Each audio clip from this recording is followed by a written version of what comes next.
नमस्कार मेरे प्रिय मित्रों, हम लोग वही अनुच्छेदों की श्रृंखला में आज पहुंच चुके हैं। आर्टिकल 77 यानी अनुच्छेद 77 के बारे में आज हम लोग समझेंगे क्या कहता है ये अनुच्छेद 77।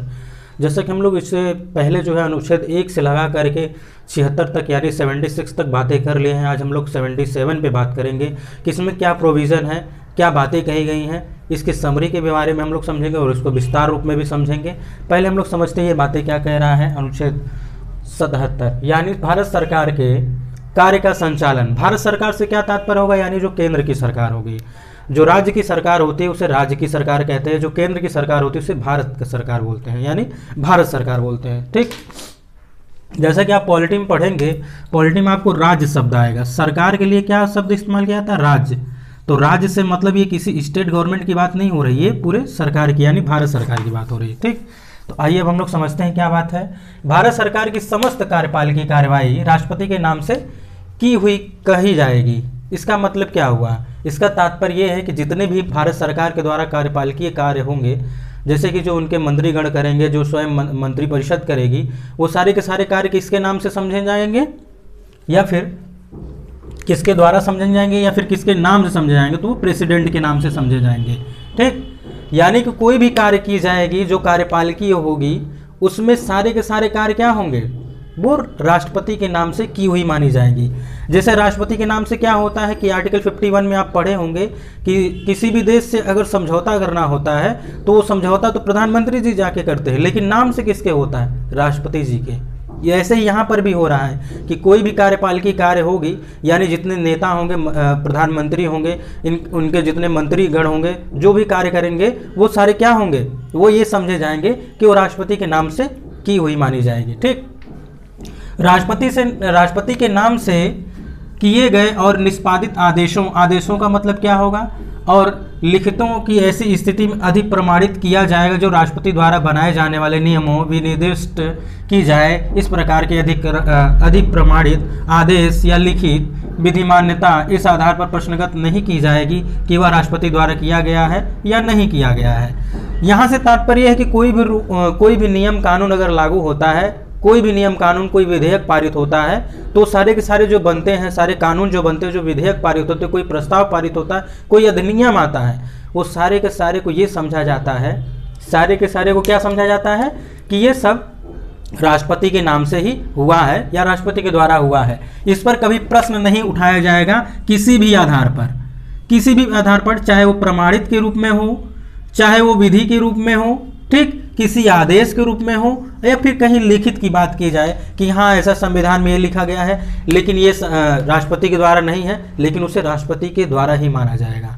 आप सिंपल वे में केवल इतना समझिए कि जितने भी कार्यपालिकी कार्य होंगे भारत सरकार के, वो सारे के सारे क्या समझे जाएंगे, राष्ट्रपति के नाम से समझे जाएंगे, और इस पर कोई भी प्रश्न नहीं उठाया जाएगा किसी भी आधार पर, चाहे वो प्रश्न अधिक प्रमाणित के रूप में हो, चाहे विधि के रूप में, चाहे लिखित के रूप में, चाहे आदेश के रूप में हो, किसी भी आधार पर उन सारे कार्यों पर कोई प्रश्न नहीं उठाया जाएगा। ठीक, इसका तात्पर्य यही है। और इसके साथ साथ राष्ट्रपति महोदय क्या करेंगे, भारत सरकार का जो कार्य होगा इसको सुविधापूर्वक यानी सुविधामय बनाने के लिए क्या करेंगे, ये मंत्रियों के कार्य का आवंटन करेंगे। आवंटन से क्या तात्पर्य होगा, देखिए इसमें आप कंफ्यूजन हो सकते हैं।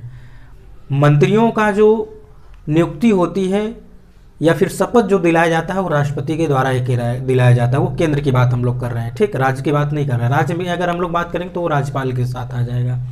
यहाँ पे क्या होगा कि किसी भी मंत्री का अगर उसका कार्य का आवंटन करना होता है, विभाग का आवंटन करना होता है, तो क्या होता है, राष्ट्रपति ही करते हैं, लेकिन कैसे, मंत्रिपरिषद की सलाह से यानी प्रधानमंत्री की सलाह से करते हैं। ये बात अवश्य जानिएगा। ये सुविधापूर्वक कैसे होगा, ये क्या करेंगे, कोई आवंटन से संबंधित अगर कोई नियम बनाना है, ठीक, कि भाई किसको कौन कौन से विभाग देना है, कौन से कार्य देना है, कौन सा मंत्रालय देना है, इसके संबंध में अगर कोई नियम बनाना होगा तो राष्ट्रपति महोदय बनाएंगे। ठीक, राष्ट्रपति महोदय क्या करेंगे, नियम बनाएंगे, और ऐसा नियम बनाएंगे ताकि भारत सरकार का ये जो कार्य है, ये जो कार्य का आवंटन करना है, ये जो मंत्रालय का आवंटन करना है, इनको सुविधा हो जाए।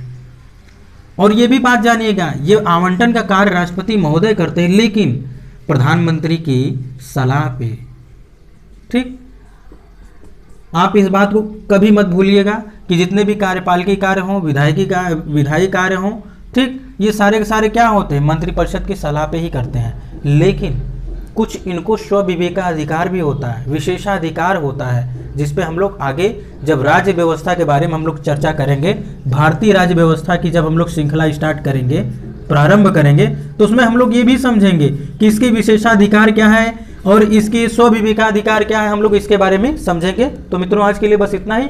आप इतना बस केवल समझिए कि जितने भी भारत सरकार के कार्यपालिकी कार्य होंगे सारे के सारे राष्ट्रपति के नाम से माने जाएंगे और इस पर कोई प्रश्न चिन्ह नहीं उठाया जाएगा, वो किसी भी आधार पर हो, चाहे वो प्रमाण के रूप में हो, चाहे किसी कानून के रूप में, चाहे लिखित हो, चाहे आदेश हो, किसी भी आधार पर उस पर कोई प्रश्न नहीं उठाया जाएगा। और इसके साथ साथ इनके कार्यों को, यानी भारत सरकार का कार्य जो हो वो थोड़ा आसान हो जाए, इसलिए उनके जो मंत्रियों का आवंटन होता है, उनके कार्यों का जो आवंटन होता है, उससे संबंधित नियम भी राष्ट्रपति महोदय बनाएंगे।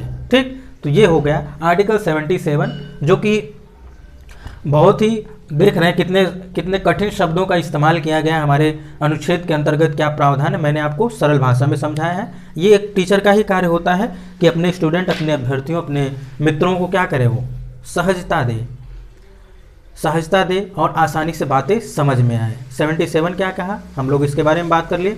हम लोग 76 के बारे में पिछले वीडियो में देखे थे, उसके बारे में भी आप जरूर देखिएगा, जिसमें हम लोग ये चर्चा किए थे भारत के महान्यायवादी का क्या कार्य होता है, कार्यकाल क्या होता है, कौन उसकी नियुक्ति करता है, और इसके साथ ही साथ उसके अधिकार के बारे में, उसके शक्तियों के बारे में, उसको पद से कैसे हटाया जाएगा, कौन हटाएंगे, इसके बारे में हम लोग चर्चा कर लिए थे। ठीक, तो मित्रों आज के लिए बस इतना ही। हम लोग मिलते हैं नेक्स्ट वीडियो में, तब तक के लिए नमस्कार।